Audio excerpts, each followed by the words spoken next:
If you are just getting into reptiles, there are certain ones that make fantastic starter reptiles, beginner reptiles, and there are certain ones that don't. So today, let's go over the top 5 worst beginner reptiles and the 5 close substitutes that make great first-time pets. My name's Adam, this is Pikachu, you're watching Wicked's Wicked Reptiles, stick around.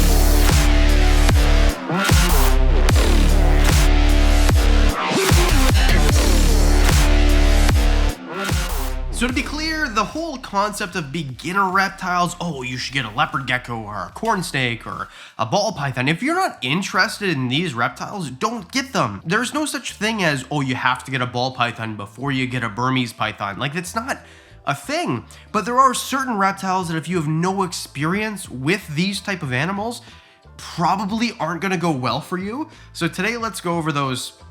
Why are we doing 2 intros every video now? What I'm trying to say is there are certain reptiles that if you have no experience with reptiles, don't get, and get these ones instead. Number 5, mainland reticulated pythons. Why are they bad first-time reptiles? Because they can get to 15, 20 feet long, and any snake that is that big, if you don't know how to read that snake and they think you're food because you don't do what is necessary to make sure that they don't think that you're food, it's gonna be a bad day for you.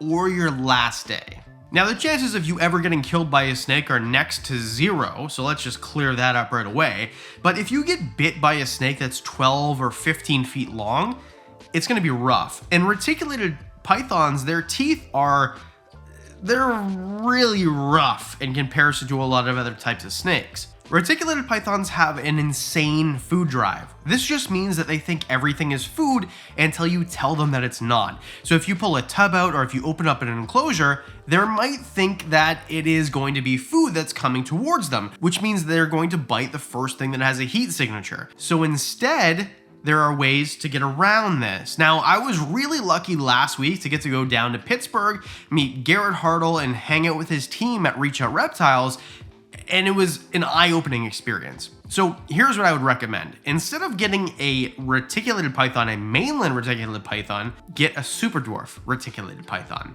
Now, when I talked to Garrett, I asked him, like, if I wanted to get just a normal, a wild type reticulated python, a super dwarf version, how much would it cost me?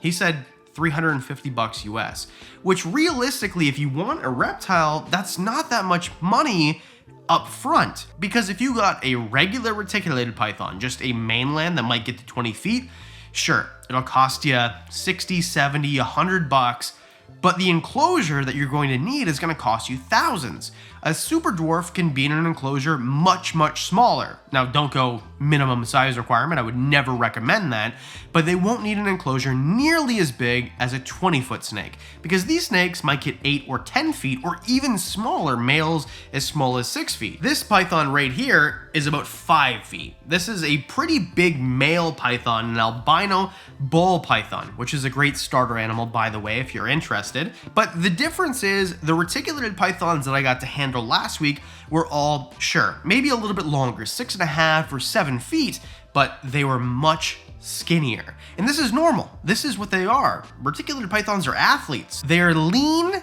rodent-eating machines. That's what they are. So this animal, when I hold this up, I couldn't hold this animal up for this entire video. My arm would get tired. My shoulder is messed up as it is.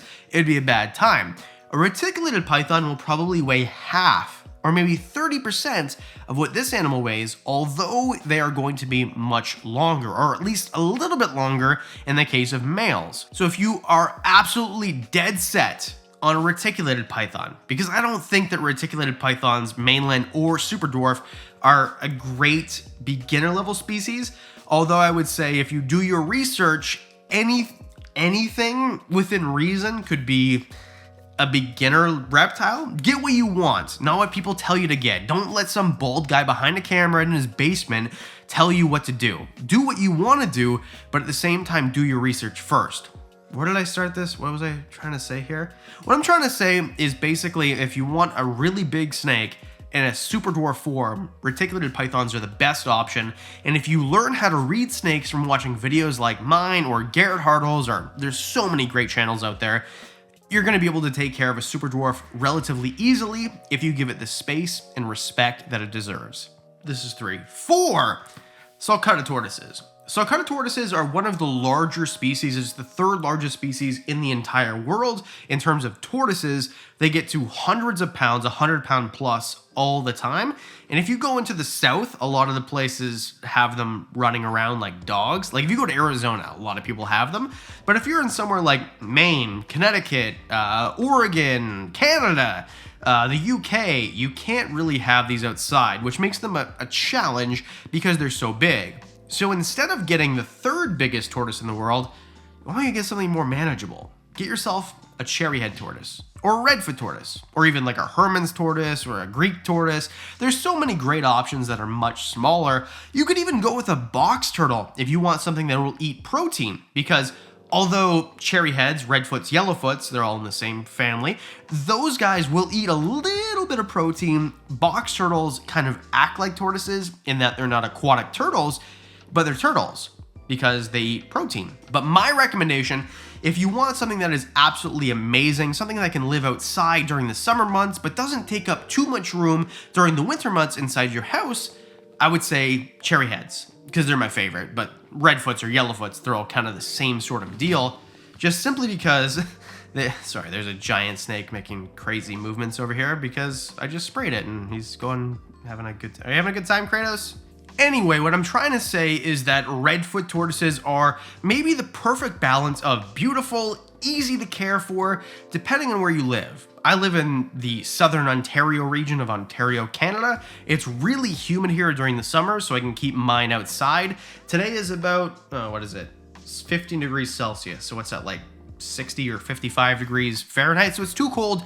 But next week, they're gonna go out right after Memorial Day, or if you're Canadian, Victoria Day, May 2-4. They generally go out and they don't come back in until the first week of October, or maybe the last week of September, depending on the weather. So they're easy to care for. Just dump a bunch of salad mix in there. I buy a spring mix that has things like arugula, Swiss chard, mustard green, collard greens, that type of thing, endive. I throw it in there. I give them a little bit of fruit. I give them a little bit of protein. And that's basically it. They're really easy, they're fun, they're awesome. If you're looking for an animal that won't bite you, this is a great animal too. Not that other animals aren't, but this is just kind of a safe animal, if I can put it that way. Number 3, Asian water monitors, or really any big monitor. Now, Asian water monitors oftentimes are pretty cheap, easy to find, and a really popular option. But just because they're popular doesn't mean that they're a good option. In fact, they're a bad option for most people, just simply because they're so big. These animals are gonna get over 4 feet every time,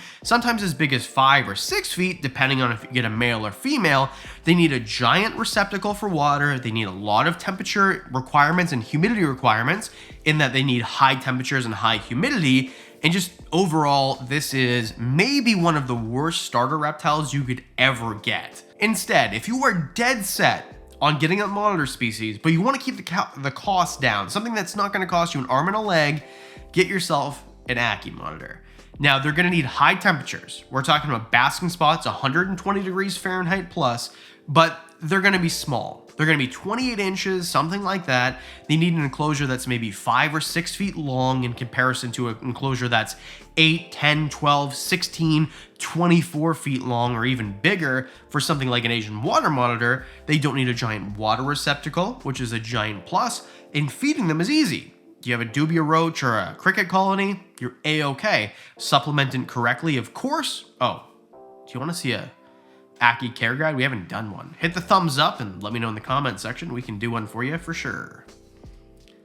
For sure. Why did I say it like that? It's so stupid. I have an Ackie, takes almost no time. If I had an Asian water monitor, that's a different story. These animals take way more time. I feel like I could beat this to death, but at the end of the day, like, big monitors are more difficult and for more advanced keepers, in my opinion, than Ackie monitors, which could easily be for an intermediate or even beginner keeper. Keep in mind, beginner is subjective. I don't really think that Ackie monitors are a beginner species for some people, but if you do your research and you're dedicated, which I think you should be if you keep any pet, and in that case, if you're serious, Ackie monitors, I'm pointing to it even though it's off screen, could be for you.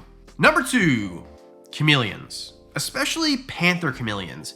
These are really popular because they're colorful. In my opinion, maybe the most beautiful, Well, carpet chameleons are pretty close, and so are Jackson's chameleons. Did I get it? Fruit fly in my head. I could have had a V8. I think that they're not really great species for most people. And that's just simply because they're fragile. A lot of keepers that keep them for the first time, they don't last that long.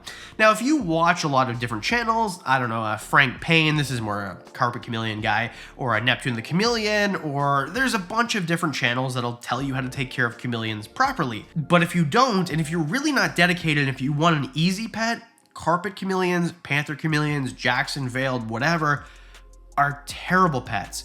They take a lot of time, they take a lot of effort, they're more fragile. Instead, what I think you should get, a Cuban false chameleon. Now these are technically in the Anole family, Anole, Anole, whatever you want to call it, however you want to pronounce it. Coupe, whatever. At the boomslang, whatever. All I'm saying is that you should get a false chameleon instead. Now, I had the opportunity to touch these and handle these at Snake Discovery Net last year, which was amazing. Thank you, Emily and Ed, again. That was like almost a year ago. I'll never forget it. Greatest opportunity ever. Video right here if you want to watch it. And at the same time, it stayed with me. They are snail eaters, so they're going to eat a different diet than most beginner level species, but at the same time, they're much easier. They're much more robust. They don't take the same sort of care requirements. They don't lay 60, 70, 80 eggs without being prompted to. They don't die in 5 years of natural causes, because that's the other thing too, is a lot of chameleons have very short lifespans. Again, another one I could beat to death, but at the end of the day, the reason is carpet chameleons, veiled chameleons, panther chameleons die quick, and false chameleons don't. And number one of all the worst reptiles you could ever get, maybe, iguanas. Green iguanas. Now, it's hilarious because if you were born in a time like me, like I just turned 31 yesterday as of filming this. So old. If you are of a 90s era, if you were born in the 90s and you went to reptile stores in the late 90s, early 2000s, you would see green iguanas everywhere. That's what all your friends had. That's what everyone who on TV had. That's what you see in pet stores. But they're not great pets because they get big, 5 foot plus a lot of the times. They need a giant arboreal enclosure. They're moody a lot of the time. They go through a puberty stage. They're just not great pets. So I could beat it to death. I'm just telling you they're not good. Instead, if you want something that is green and good looking and arboreal, get an emerald green tree skink. Now, shout out to Clint of Clint's Reptiles. This is kind of his bread and butter. This is, honestly, to be honest with you, if it wasn't for that channel, a lot of us wouldn't even know the species exists. And maybe they're the best skink out there. Unless you've heard of Schneider skinks, but that's a different thing. There's a video right here about why they're as good or better. But either way, if you're looking for something that is arboreal and green, this is probably the best reptile that there is if you wanted to have 4 legs. Easy to feed, easy to house, they're not too big, they can live in groups, so if you want more than one in one enclosure, they're perfect, and just in general, they're beautiful and amazing. So there you go. Those are, in my opinion, the 5 worst beginner reptiles and the close substitutes that make great beginner reptiles. Let me know in the description. Did I nail it? Did I knock it out of the park? Was it bad? Let me know. What do you think is the best beginner or worst beginner reptile? And of course, as always, a special thank you to the Patreon supporters. You guys are freaking amazing. Thank you so much for all you do. You got to watch videos early. You got extra behind the scenes stuff. I did a cool little vlog thing cutting reticulated python eggs that are probably worth more than my house. Last week in Pittsburgh, amazing. And if you watched last week, by the way, like hanging out with Garrett was a crazy experience. So anyway, the vlog's on Patreon. For as little as $1 a month, you can get all that, discounts on the merch and more. And because we do videos twice a week, that means I'll see you on Monday.